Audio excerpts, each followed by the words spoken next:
Hello and welcome to Flashback, the games you loved, the stories you forgot. This is episode 26 and we're in March 1997. I'm RGT and as always I am joined by the guy who was in gaming heaven in 1997. Hope there's no delay and he's waiting for Stingray. Was a real someone in the village of Farmerton. It is UCP George. How you doing, young man? Oh, you went deep in the law barrel for the main show there. That was a little bit indulgent, wasn't it? I'm doing well. I'm oiled up and ready to hit the track with you. March 1997, another one of our revisit years. So, yeah, it's interesting to see what it was about at this time. When you think it's coming up for 30 years ago, it's quite scary, really, that some of these games where you think, were they really 30 years old? Well, yeah, they're coming up to it now. But let's jump straight in. What would you have been hoping to play in March 1997, George? I'm struggling to remember exactly where I was, but I'm looking at a game here, Lost Vikings 2, which I felt like came out a couple of years prior to that, but it's here large and in front of us. Lost Vikings, as far as I'm aware, I had a little go on it last night on my piece of turd. It's a puzzle platformer exactly as I remembered it. You played 3 Vikings and they each got a different skill that you used to navigate through the levels. I was quite enjoying it for what it was. I think it's nice to see it here. Although I'm confused whether this was like an updated PC release or what, but it was definitely on SNES a lot prior to this, as far as I'm aware. Definitely the first one. Another game I want to talk about, if I may. Do you know anything about Lost Vikings, or am I just... No, I've never played the game. So I was quite interested when, before the show when we were talking and you knew about Lost Vikings. And Yeah. so I take it you'd played it on your SNES originally. I think I had either that, maybe the first one, or definitely... Yeah, did I have it, or did I just idolize over it? I think I had it. I think I quite enjoyed it. I think it was like similar to... I think it was made by the guys who made Rock and Roll Racing, and that's probably why I was kind of like half drawn to it. Another game. Sorry, I'll quickly jump in with a bit of research. Lost Vikings 2, it was on the Super Nintendo, but it's also on Sega Saturn, DOS, Windows, PlayStation, and later on got a bit of a resurgence on the Switch, PS4, and Xbox One. So it was that sort of almost crossover period, I suppose, where it got released on This dual is maybe a systems. Saturn release or PS1 release we're looking at here, which Yeah, which, yeah. which is nice. So the other one I want to grab, if I may, because I've got my head on me at the minute, and we got Independence Day. Now Mm. this was made by Fox Gaming, and now they had smashed it out the park with Alien Trilogy and Die Hard Trilogy, and I'd seen Independence Day at the cinema.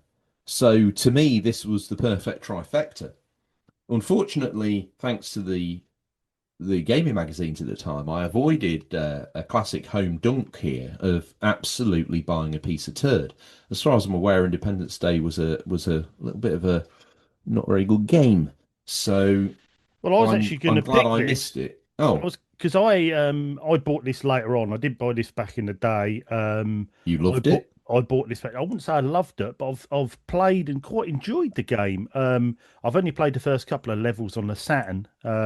Hmm, But it's like being under the ship and you have to do a certain that's amount of right. missions, shooting missions. It's not too bad actually. I think maybe at the time we had a sort of bit of a saturation of fly and shooting sort of games, and it being a licensed game, it's probably a bit lost in that. But from what I've played, I think that's an all right game. It's pretty To good. me, though, considering the lofty heights of the 2 trilogy games, this had probably some high expectations on it by me, especially. When it didn't land, it was a bit like, that's a bit disappointing. What's your first pick out of the what you've been playing bundle, RGT? Um, I think I'm probably going to jump on to Micro Machines V3. Mmm, Um, ain't that a banger? yeah, I it's thought it came out earlier than this. Yeah, I did as well, but I don't know if there was that, like I say, like you were saying about Lost Vikings. I don't know if there was this sort of crossover period where things got sort of a bit of a boost from being dropped on a new system. I can't Maybe. I can't really quite remember myself, but um, I remember just really enjoying the game. This was good.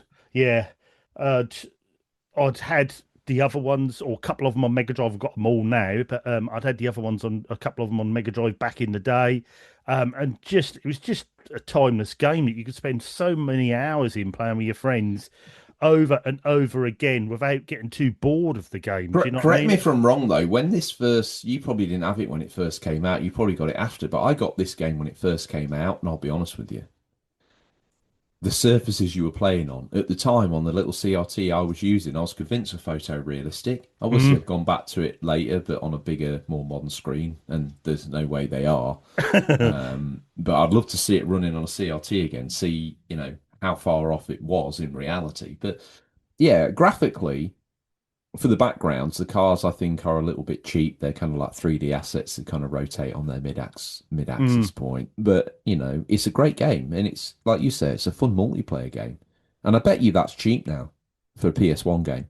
Yeah, I would imagine so. I mean, it came out PlayStation, Microsoft Windows, Nintendo 64, and they even done a Game Boy Color version, which Mm, I know there's a lot of ports from bigger games onto Game Boy Color, which had to be quite a lot different. But I don't suppose you'd have to change too much on this. Apart graphically, the top-down view and everything probably made it a decent game to use, I would imagine. But mm. um, yeah, I didn't buy this on release. I played this a lot, you know, I say a lot after release, but a while after release. But just another, you know what you're going to get with Mike Machines. It's just one of them great couch co-op games that Mm.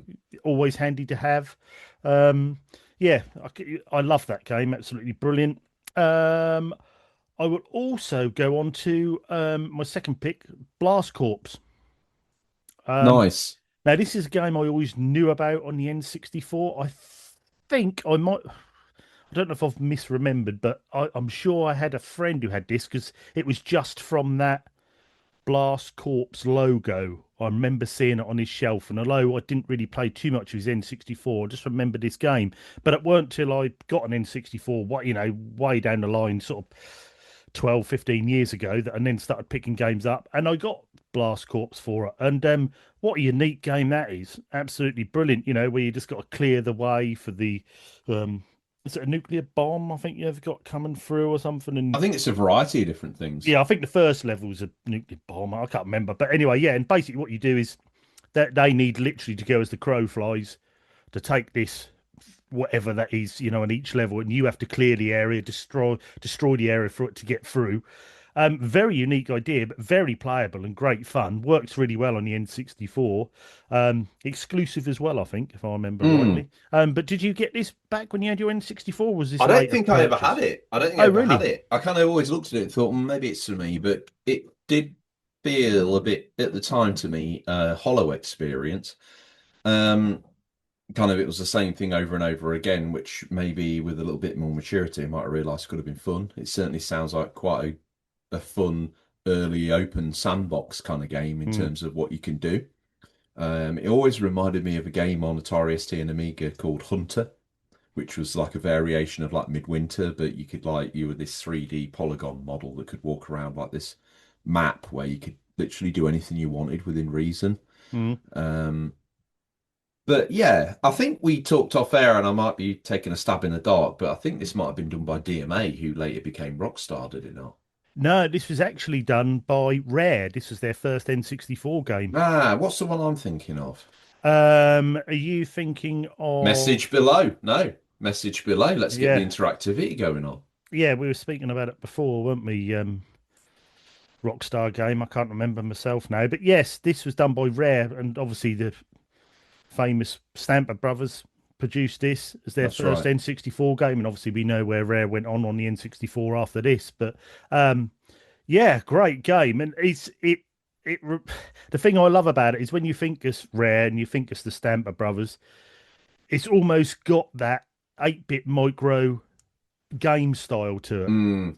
this is the sort of game you would have had on an 8-bit micro, and this is where they come It, from. This is it, all their experiences where they come, and they sort. Graphically, it's almost like they've pulled a 2D model into the 3D world in a way. They do Mm, have that charm to them, which you kind of mm. like. You're right. It's kind of lasted it reasonably well, even though it looks very N64-ish to most people. Yeah, yeah, yeah, definitely. But it's a good, if you're collecting for N64, it's definitely worth picking up. It's a great fun game and something unique. I've never really, I suppose the only thing I'd say, a newer game I'd say would similar premise would be Teardown, which is a more modern Yeah, game, but of a similar sort of premise of destruction. But it's a great little game. Definitely give it a look. What else are you looking at on there then, George? probably.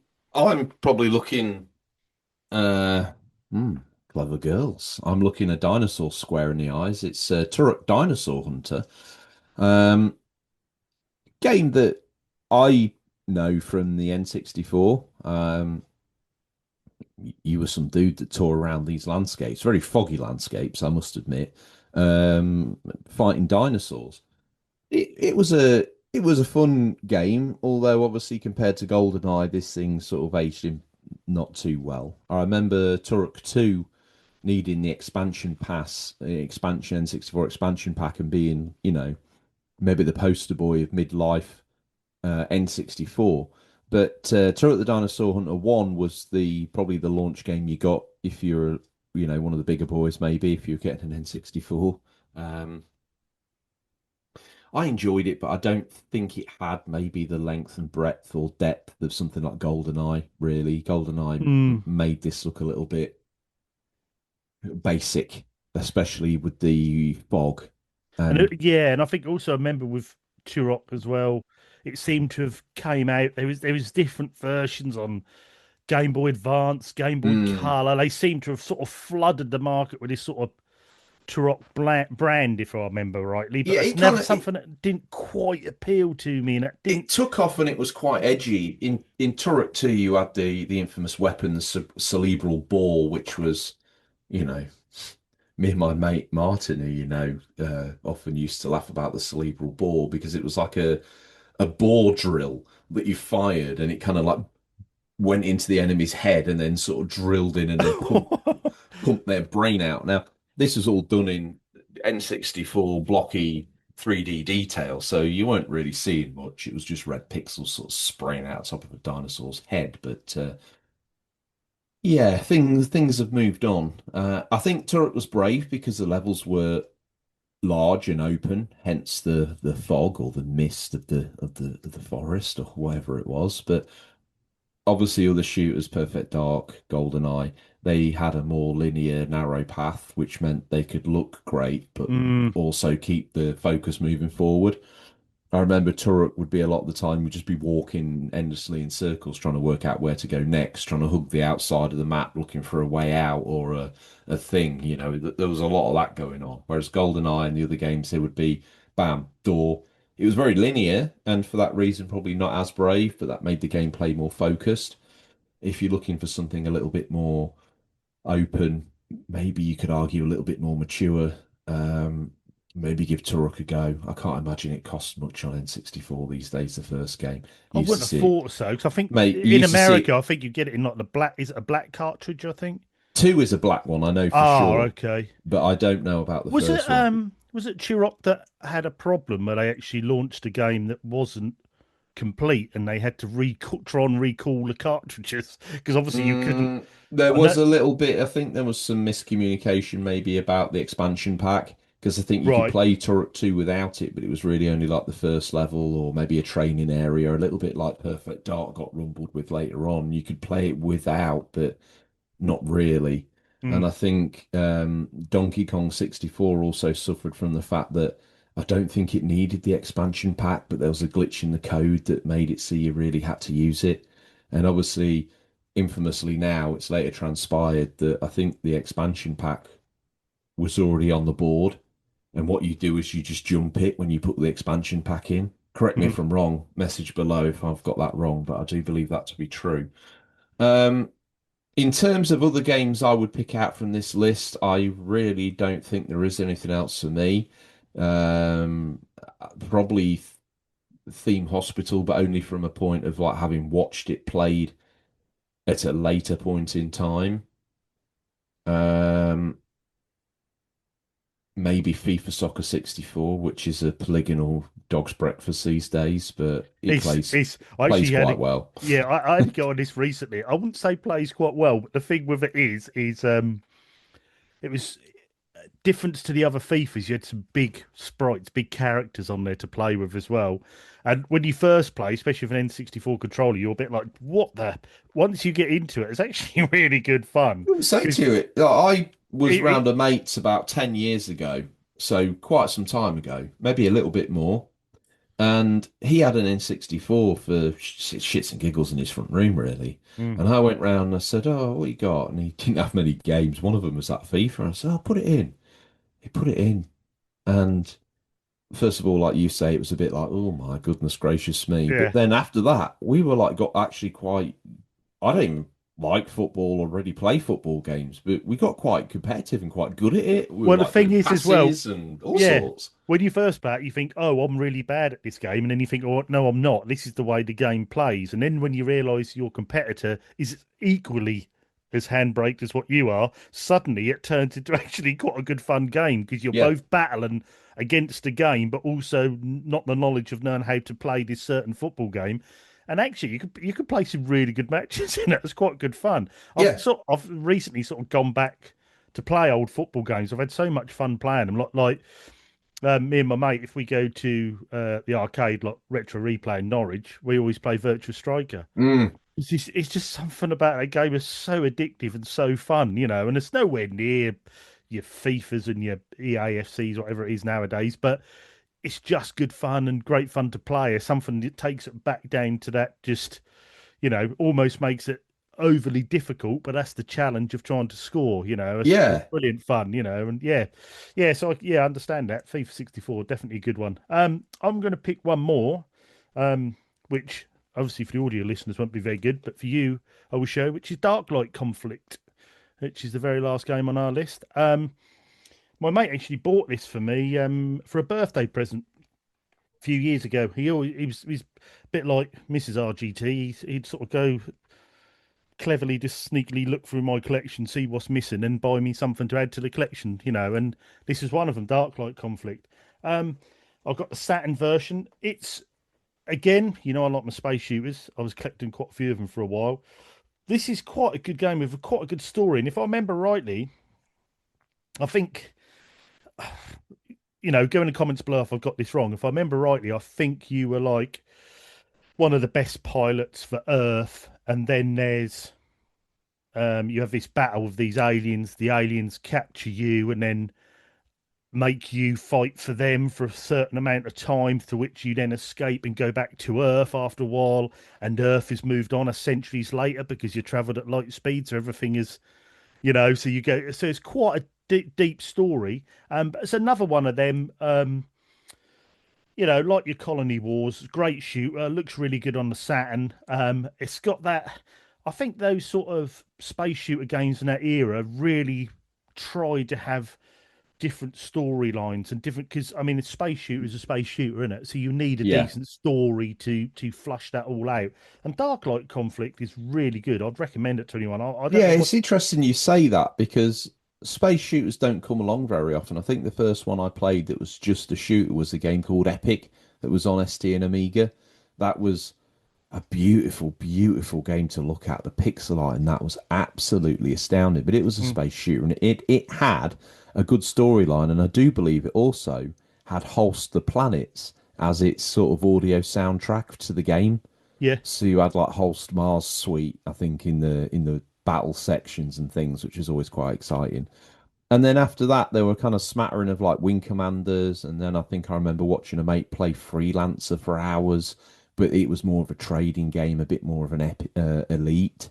mm, And then you stumble across things like this and yeah, Colony Wars, and it's like, yeah, you get a good story there, yeah. and it gives some agency to the things, the myriad of things you're shooting on screen, because otherwise it's basically asteroids, isn't it? Without being too brutal to it. Yeah, yeah, you need and the 3D space shooter genre. if someone show you a screenshot of the cockpit in first person view, you're gonna be hard pressed to tell which game that is. So Yes. you need a decent story to differentiate between the two.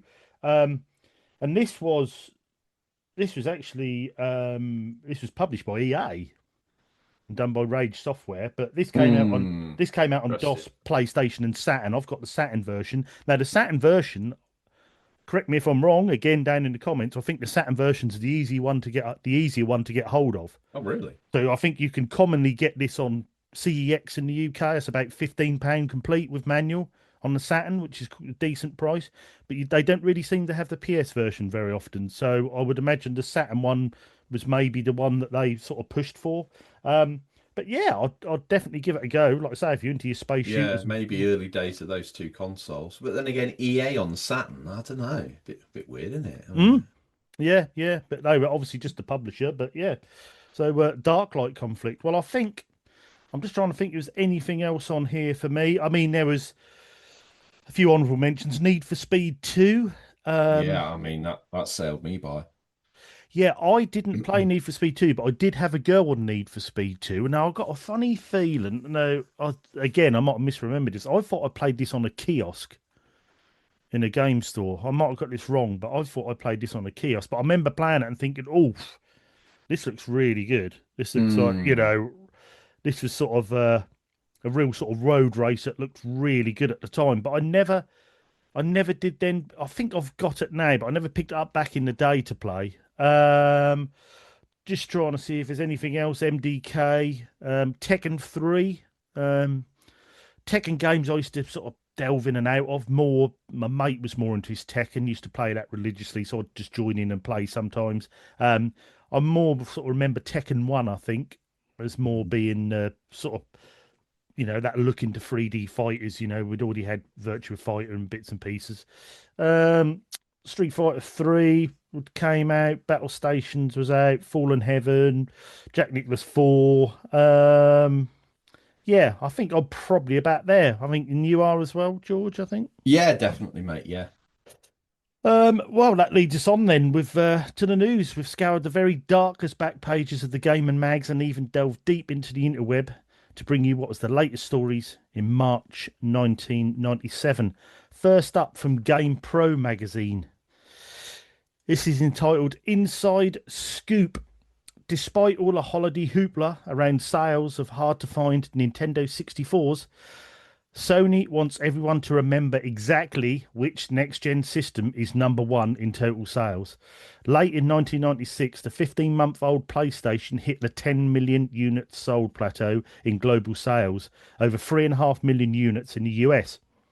Trying to generate some good news of its own, Sega claimed that its holiday three pack, a free bundling of Virtua Cop, Daytona USA, and Virtua Fighter 2 with the 199 Saturn, generated a sudden 4 to 500% increase in November December sales, bringing the 20-month-old system's total worldwide sales to over 5 million and US sales to around 1.5 million. The 5-month-old N64, meanwhile, hit the 1.5 million mark in North America over Christmas and is closing in on having 2 million US units sold by the end of March. Over 3.5 million worldwide. Now they've put a little graph chart on here, and as I started from last week, I've started adding these to the flashback Discord group on there. So I'll add the articles after each show is released. I will pop them on there for you to all see what we're reading and where we've got them from.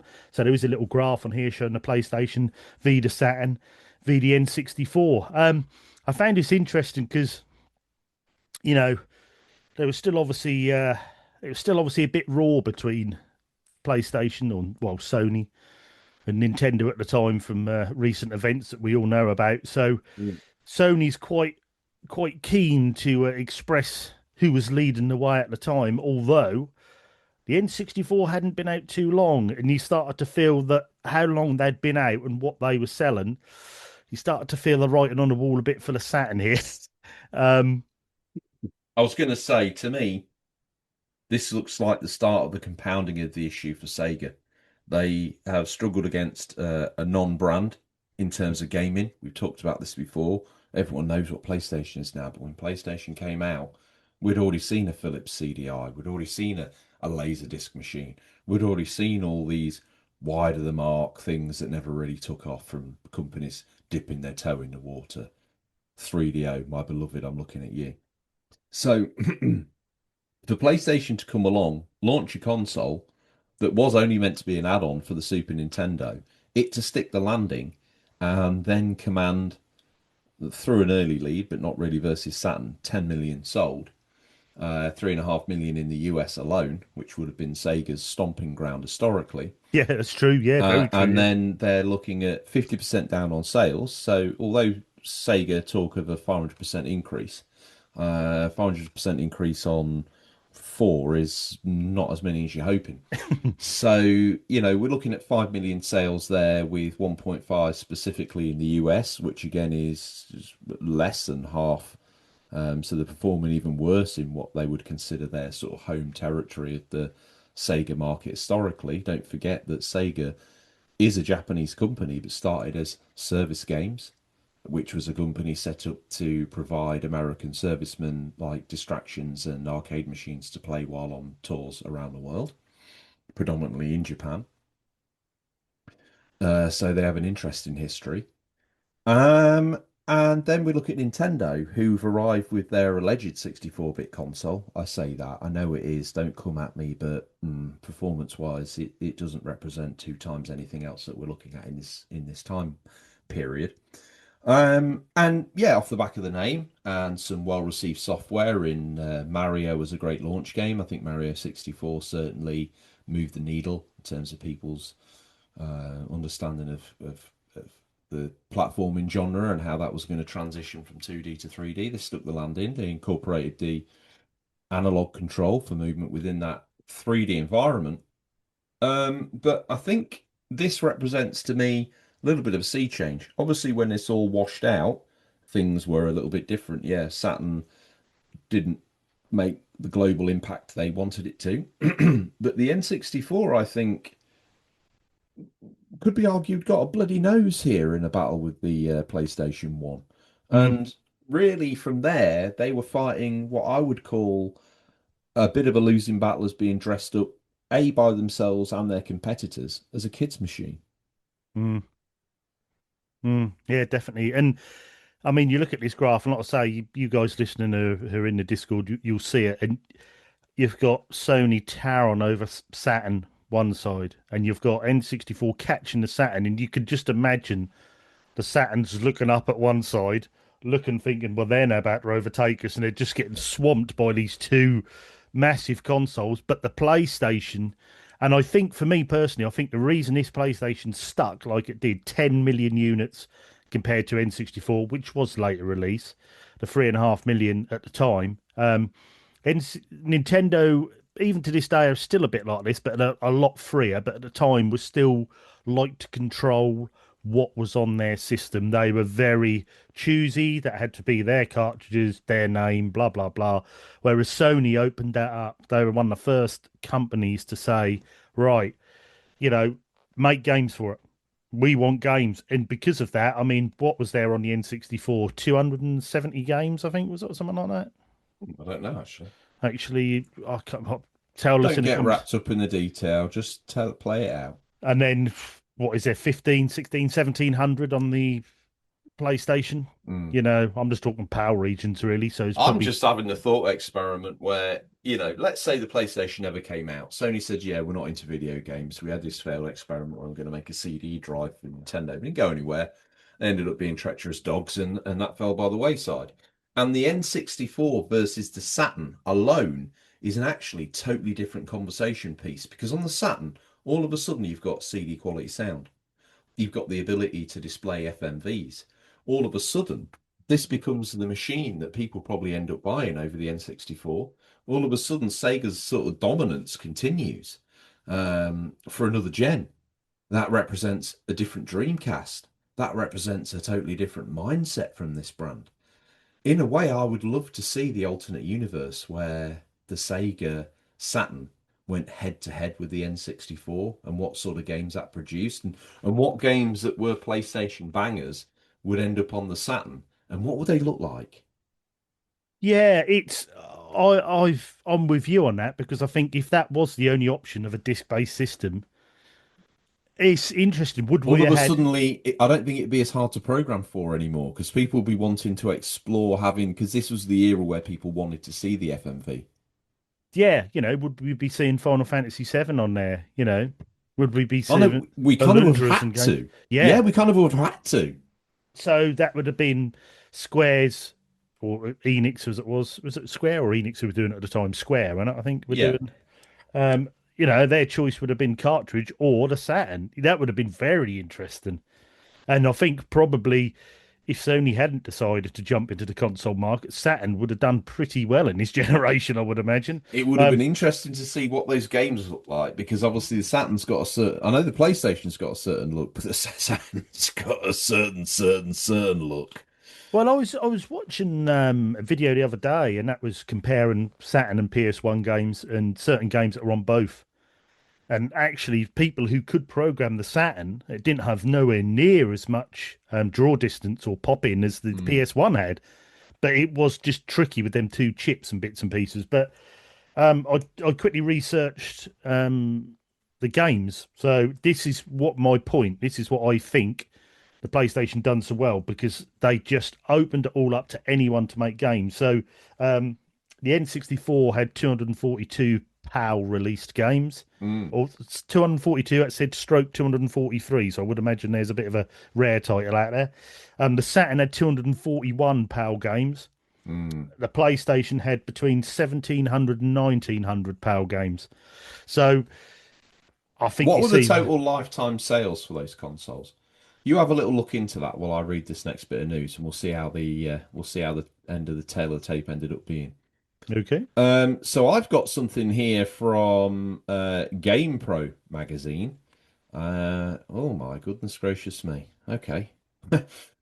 This one's entitled, don't forget you'll be able to read this on the Discord after if you want to join. Simple click on the link tree on the Instagram will get you there. This one's entitled Sony Goes Psycho with the Psycho Pad Junior. A new programmable pad has hit the market for PlayStation. It's just a little psychotic. The Psycho Lab Pad Junior by Actlabs is a 10-move programmable pad that lets you set up buttons as macros, enabling you to tear off complex multi-hit combos with a single press. The pad's ergonomic setup follows the PlayStation standard, with the exception of a secondary multi-directional pad used as a macro switch to store even more saves. Programming the pad is more work than playing the game, so players unfamiliar with macro technology might want to learn the combos the old-fashioned way. This is a pad that represents to me the true unofficial controller. Although it's hard to know if this is official, I don't think it is. It's Act Labs. They're bringing this pad in. You've got to see it to believe it, because even in this 30-year-old image, this plastic looks fragile, to say the least. It looks malleable. It Do you know looks like what? the sort of plastic that would be very likely to be grey goo if you left it near a radiator. It reminds me of if you go on Etsy and buy someone a soap of their favourite controller because Yes. it's got that I mean that D-pad is just a single disc. It is going to destroy your left thumb. I don't quite know what that is, but It's absolute garbage. with a D-pad in the middle, The thing is, like back in the day, you would walk into a game shop and there would be a whole litany of this tat yeah, yeah. dressed up. And I always used to go in there thinking, well, I just would try. I think I had in my life, I've had some unofficial like tat, don't get me wrong.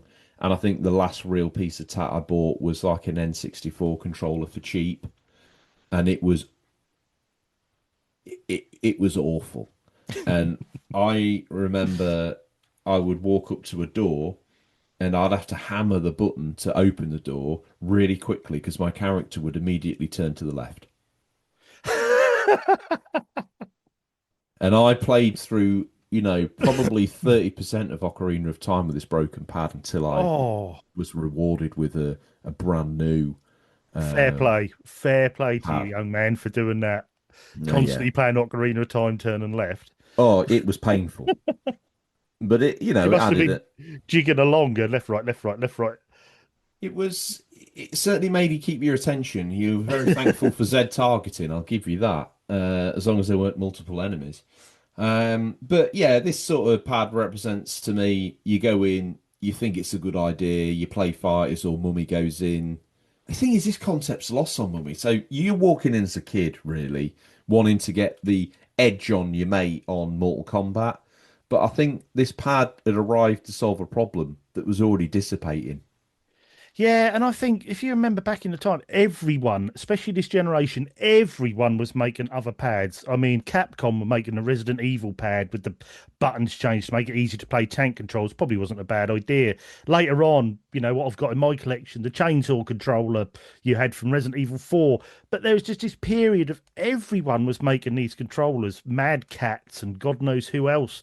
There was, like you say, you used to go into Electronics Boutique or go into Game and they were everywhere.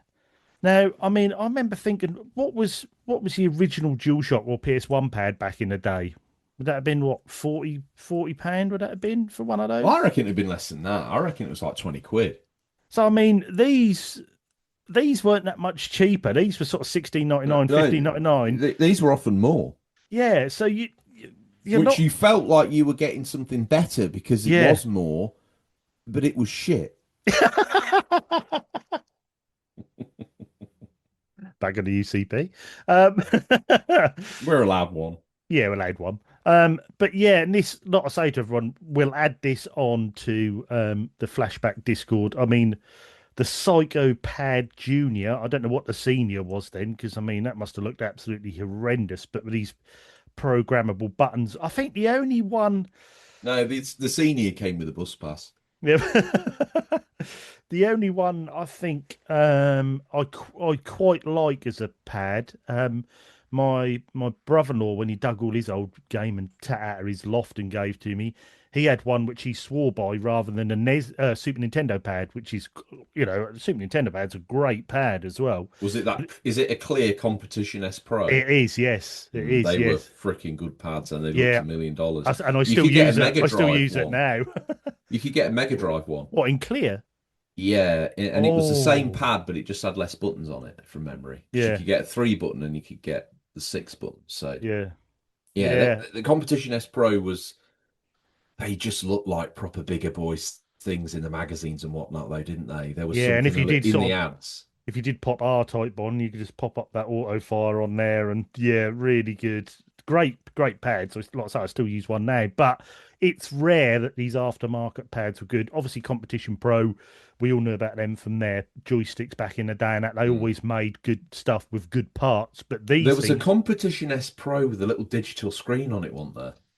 was it really? I reckon there was. It was like the premium doggy. Oh, There was like imagine the having that with a Competition S digital screen. Pros we just talked about, and then I reckon there was one with like just a stopwatch screen, but for whatever it was used, for, I'm sure, mate. Did you get those numbers from the console sales? Yes, I did. How Yeah, did it wash out then? How did this race end? Sega Saturn's total worldwide sales Yes. 9.2 million. They're all they're already at five. Yeah, so they were literally dead by this point. N64, 32.9 million worldwide sales. The PlayStation, I should just say the original PlayStation really, because it wasn't a Hmm. PS1 then. But anyway, 102 million worldwide sales. So I th Oh, good I think God, that's that's what's I like think that's what's every. known in the UK as a damn good thrashing. Um, Oof. that is, I mean, to get combined N64 and Saturn were, 43 million, and they still weren't even half of what Yeah, PlayStation sold. that's And I still think it is down to them being so open with games, and that's why we got so many. I mean, they had Psygnosis as well, like you said. They were doing the heavy hitters early on. They were the ones oh making the yeah. games, and but we just had so many games. I remember when I used to go in Electronics Boutique and you'd see the N64 selection, you'd see the PS1 selection, and the PS1 selection was huge for games you could buy. I will stand by the fact though, although the N64 had less, there was more I felt like there was more quality at the time. I would agree with you on that, There was a definitely. million like fishing bass drivel. There was a out of that 1900 games they talk of for Sony, there were a good 400 of those that were just made to sit in garages on the rotating If not more, if not more. on that So rotator stack of drivel. budget copies. There was a lot of real Yeah. fish and real golf. There was a lot of these. 101 Dalmatians and 103 Dalmatian Yeah, garbage and stuff yeah, like that that you'll never ever play. yeah. I know. So yeah, I'm agree with you on that. It's very rare that you'll.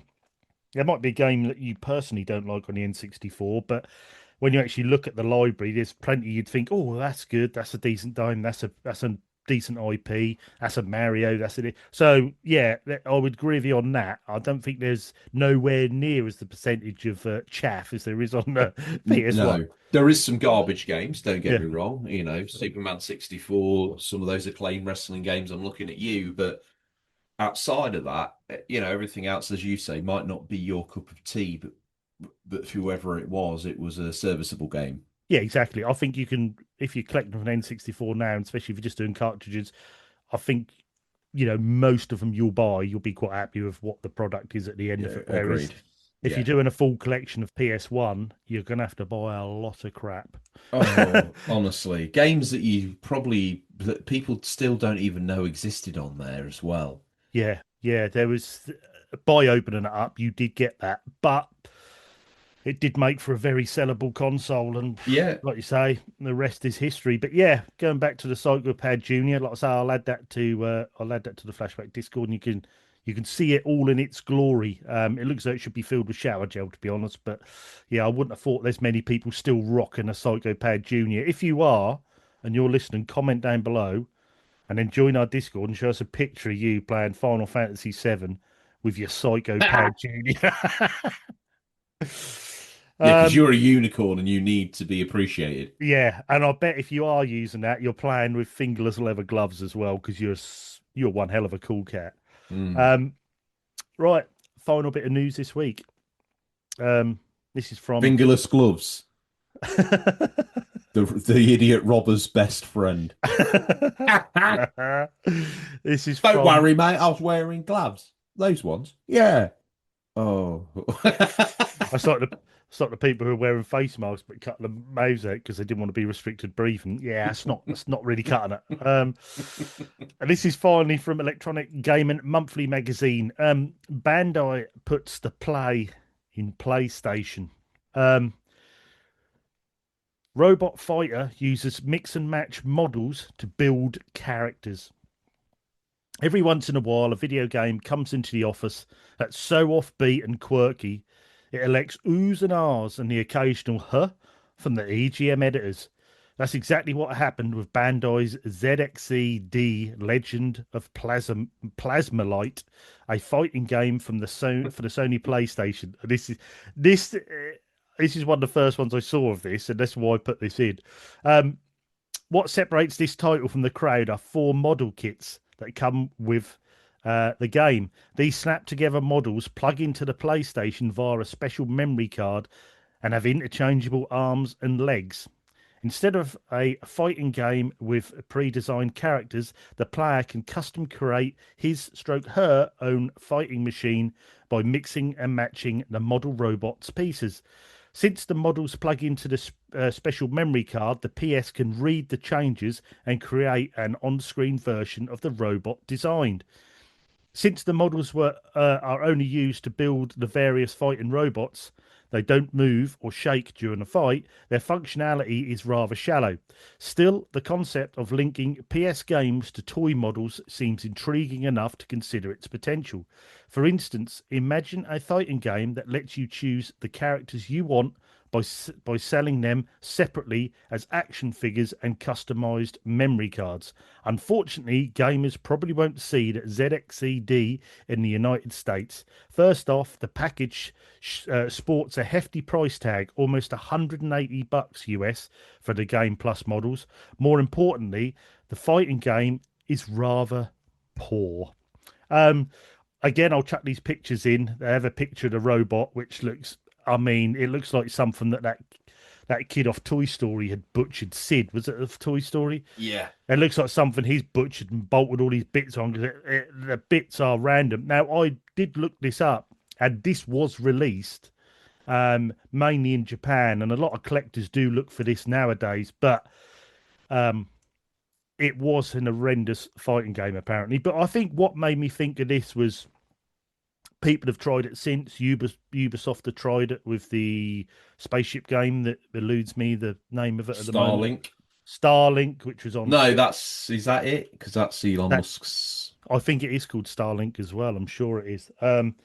But that was on Switch and PS4 and Xbox One. It reeks of Sky. It reeks as a startup Skylanders or like the Yeah, NFC stuff that Nintendo have got behind. I think, as you say, there was a Marvel, Star Wars one, Disney one as well.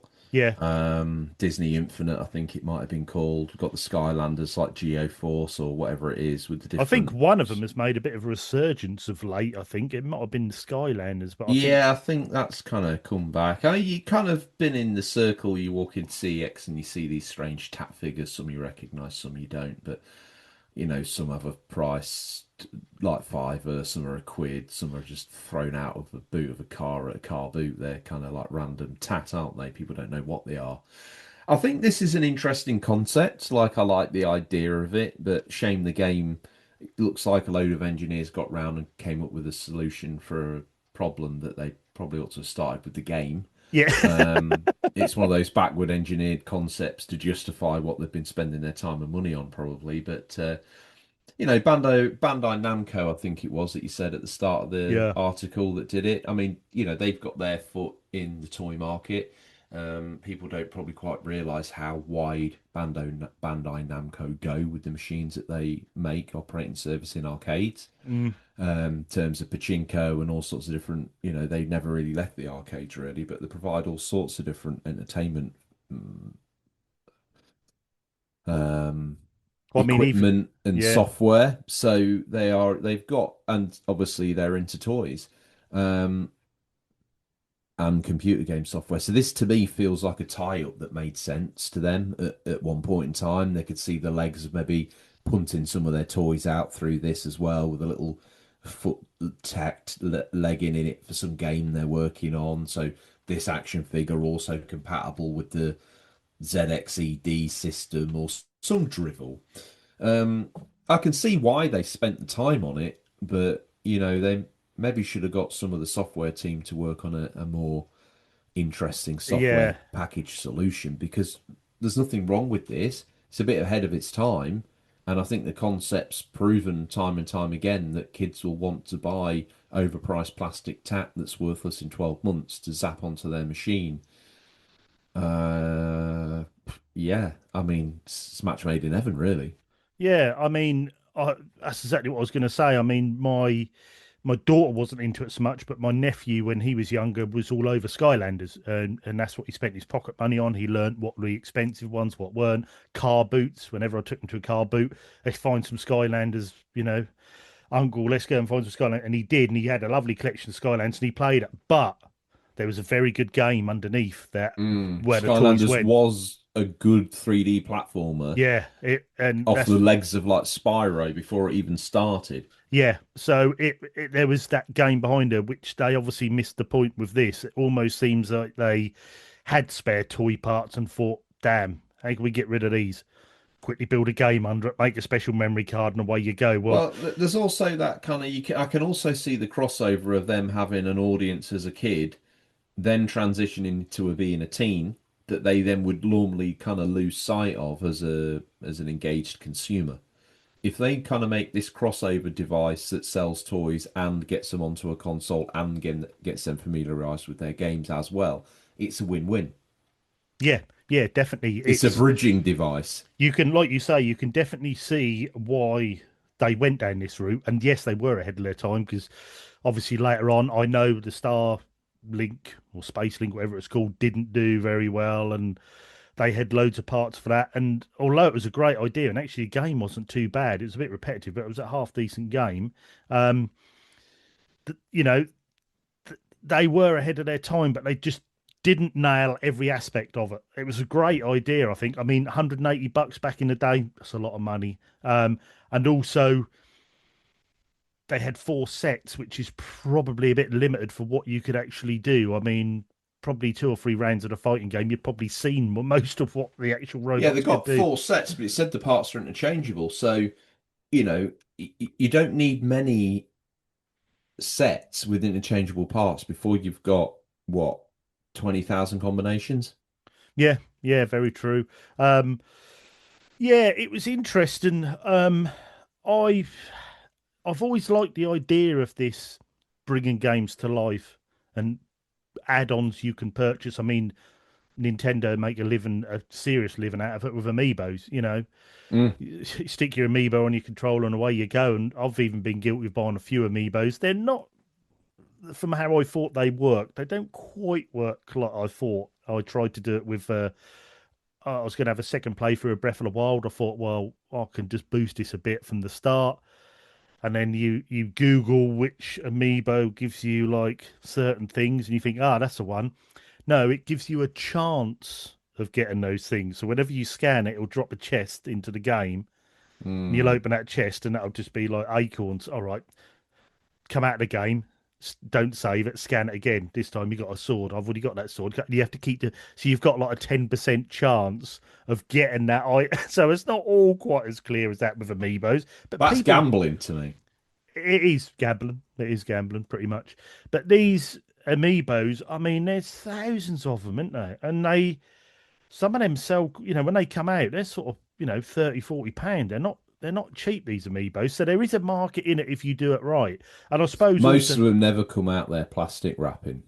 no, no. I mean, you can actually buy, people are a bit naughty. You can actually buy an amiibo thing with every amiibo on it, can't you? And you can just Mm. scan it into your Switch or whatever you're playing on. Um, but they've got the audience to do it, I suppose. Bandai Namco, if they linked this rather than making this a standalone game, if they linked this to a really big IP that would be Yes. part of it, then maybe that would have had a chance of being a Well, bit more the other successful. boon for the Amiibo over every other package out there is they built it into the machine. It's a non-negotiable. It's there. Mm, Skylanders, you've got to get the USB accessory to plug it in. You're already down before you got started. yeah, Same with the Disney Infinity. Same with this. You have to buy an accessory for it to work. Nintendo Vout just got rid of that need, and then you just waft it across your console, meaning yeah, the barrier to entry is removed. It's immediately, I like that figure on the wall. I'm going to buy it. It's tied into the game I'm buying. I get home, it's scan, it's go. The friction is removed. yeah, and Although, also as you say, it's gambling, the initial friction is removed. yeah, and also you're aiming at a fan base that would buy a figure anyway. So you add on a game Mm, extra, people are all over them. It made me buy them. And I've only got 3 or 4, but it made me buy them because of the advantages you get in the game. And then you think, well, afterwards you've actually got a really nice figure to pop on your shelf. So mm. they're quite clever with that, Nintendo. But like I say, this being a startup IP and a system as well, it's quite a hard sell to start off with. If it had been linked to a big IP that Bandai Namco had, or if they made the product for an existing game, I could probably see it having a bit more legs. But yeah, it was a good try. Like I say, this does exist somewhere in the world. I'm pretty sure it was Japan only released in the end, and I know it's quite rare, but it's a bit of a collector's holy grail nowadays. I think. I mean, I wonder if there's anyone who's got all 4 sets as well. I mean, that must be worth a few pound with with a full collection of these, with all the different add-ons and bits and pieces you can have. But yeah, that brings us to the end of the news. A bit of a varied one from '97, but I thought it was quite interesting from console sales and how Sony and PlayStation wanted to make it very clear who was leading the way after the newly arrived N64 had come out, with their bar charts of who was winning, right down to the Psychopad Junior, which Psychopad's probably a bit extreme for something that looks like I say, should be filled with shower gel and has a little smattering of Super Nintendo colours on it. So I don't know what the psycho comes into that, but also right down to Bandai trying to make a toy accessory fighting game, which, as we know by today, is nowhere to be seen and quite a rare commodity in the game collecting world. So I hope you enjoyed those. Like I say, if you want to see more of those, jump in the Unofficial Controller podcast Discord, and I will add these to the flashback area so you can have a read, have a look for yourself, and enjoy what we've been reading about. But it's now time for what we affectionately call Stingray's Boot. What's nestled between some counterfeit nappies and a dodgy copy of Battle for Endor is some of the new releases for March/April 1997. Spring stop. Wow. Whoa. Whoa. What are you going to pick from here then, young little George? Hmm. No, no, because stepping out of the Bluebird this week is, my God, I never thought I'd see it. Ray is a psychopath senior. Oh, Now, what I'm seeing is obviously a human-sized psychopath, but don't let that blur the reality because it's much larger. He's got double D-pads down there, not just a singular D-pad. He's got big double D-pads right there. All right. nice. The ergonomic grips are rubber coated, Oh, and the switches are aircraft grade aluminium rockers. wow. Do they have like the click noise when you A thousand interfere with them? percent. Yeah, click, click. Oh, I don't think you probably want to interfere with Rays. oh, okay. We'll leave that there then. Well, we don't know what they do. Mm. Well, yeah, that's true. And little Wayne, he's got out the car as a psychopath junior, dressed, bless his little cotton socks, as a psychopath senior. So he's wrapped Oh, his cheek buttons in foil to get that aluminium aircraft grade look. And bless him, he's got his little D-pad down there, but he's made one out of cardboard and stuck that right next to it. So he's also got his little version of his double Ds. oh, that's sweet, I think. And he's not rubber coated his sides. Trace just coloured them in black. Oh, so at least they look like rubber. Well done, Wayne. Good effort, Yeah. son. Good How are you effort. seeing the Ray boys? Well, Stingray's got out the Bluebird, and first of all, I see, oh, that's a different leg. That's a bit weird. And then he's got out again. Oh, he's got another completely different leg. Then he's got, whoa, stead. Whoa, Ray. He's got two different arms. He's got a lot of metal torso, like an action man head. I think he might be trying to be the ZXCD here. He's got different bolt on part. Oh, hang on. He's got a lead coming out the back. Oh, okay. Wayne's the memory card, the special memory card. Mm. Yes, What would happen if we imagined them as humans now? it's weird. But yes, so they are they are conjoined. So to use Stingray as the robot, you need to plug Wayne in. Hmm. Mm, I don't want to think more about that. I'd probably best not. What games are you picking here, then, George? Porsche Challenge, 1000%. Game produced by Sony themselves that literally made the PlayStation sing See, I don't think within. I've played this. Is it? Oh, it's so good. Is it really good? Well, It was. George, separate the nostalgia. It's Mm, okay, right? But it's a game that plays really well. You kind of go racing against other Porsche Boxsters. It's built around a Porsche Boxster car. There's alternate routes that you can kind of go through. It's and it's a really good looking game for the time. A fun racer. I recommend everybody try it out. I think that's my pick. If you want me to pick another one, you could pick another uh, one, yeah. uh Doom 64. It's not the best Doom, but you know what? It's a I think fun it's a time. decent version on there, and I think, from what I remember To rightly. me, it's got to be the OG, the DOS OG. Mm, You yeah. know, everything else is a pretender, a port. It's not right. So that's my I second choice.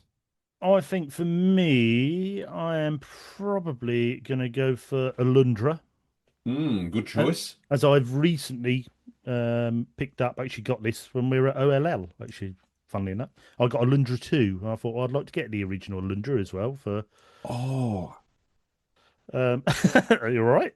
uh, Oh, I don't know how that came out in '97, but I'm sat looking at Star Wars X-Wing versus TIE that Fighter was now. then about Whether to be my second pick.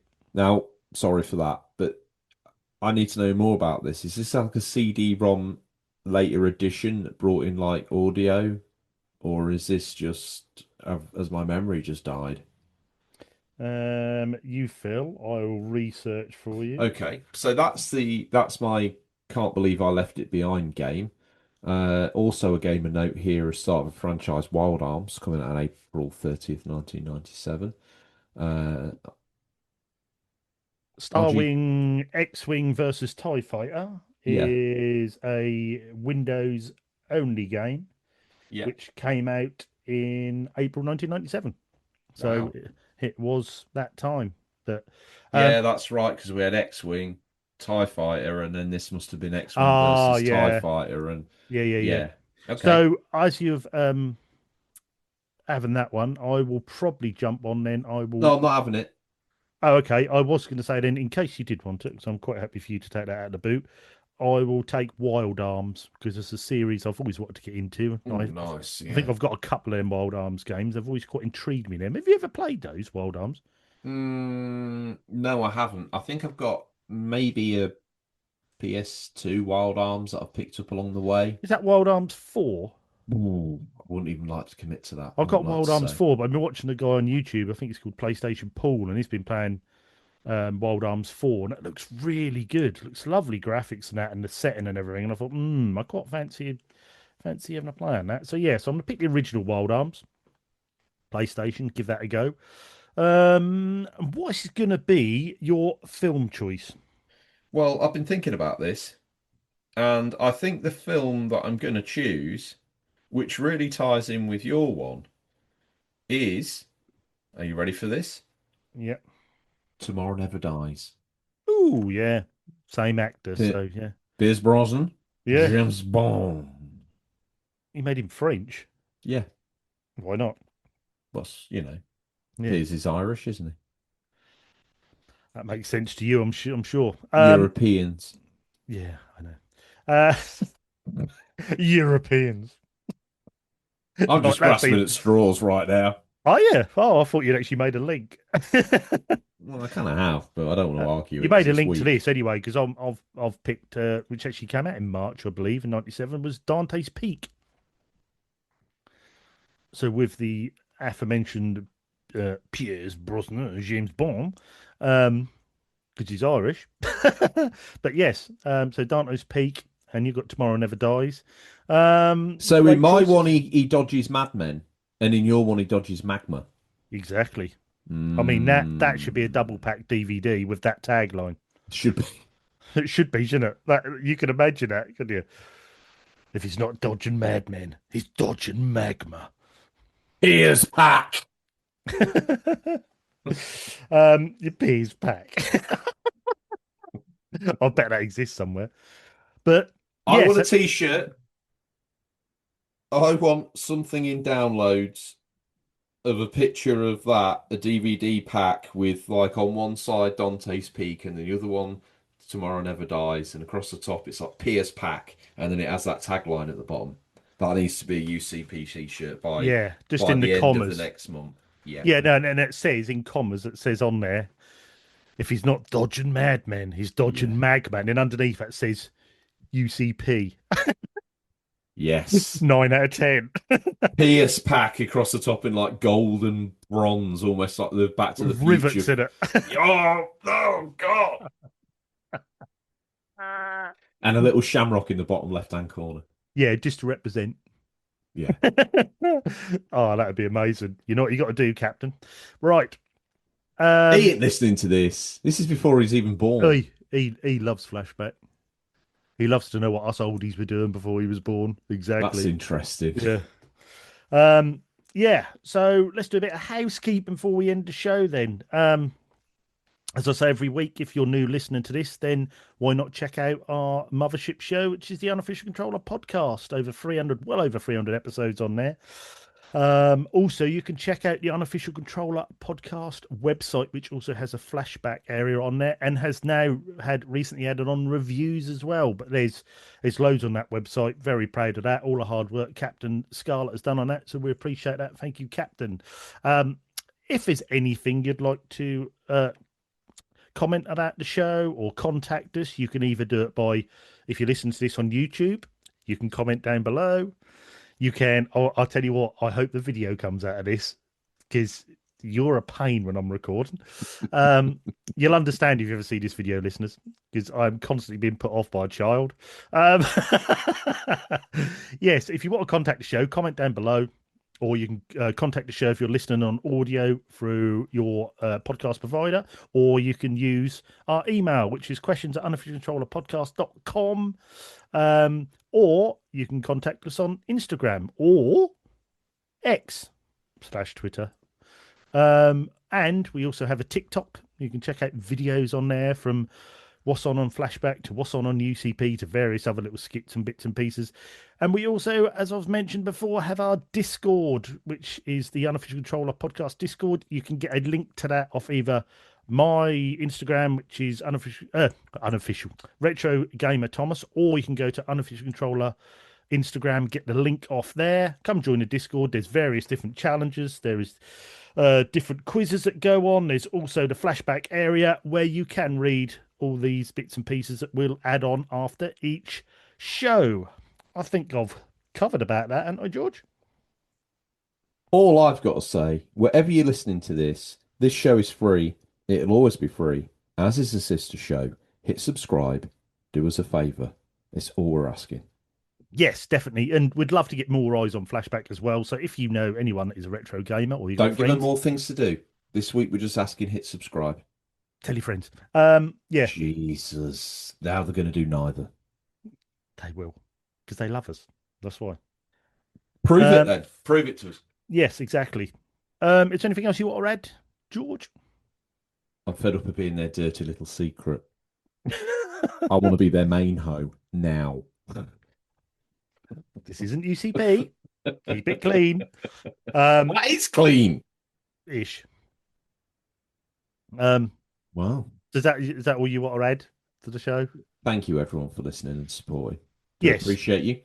We do appreciate it. We appreciate all the downloads and, like I say, comments and reviews. And Flashback's got a nice little growth on it, especially on the audio platform, which is nice to see. It is an audio show, but obviously it's also on YouTube. But that also means it's listed on there as a podcast you can listen to while you're strutting about with your phone. Also available on Apple and all the other places. So no excuse not to hit something somewhere. Definitely. Well, thanks very much, George, again for joining us. My pleasure. Absolute blast.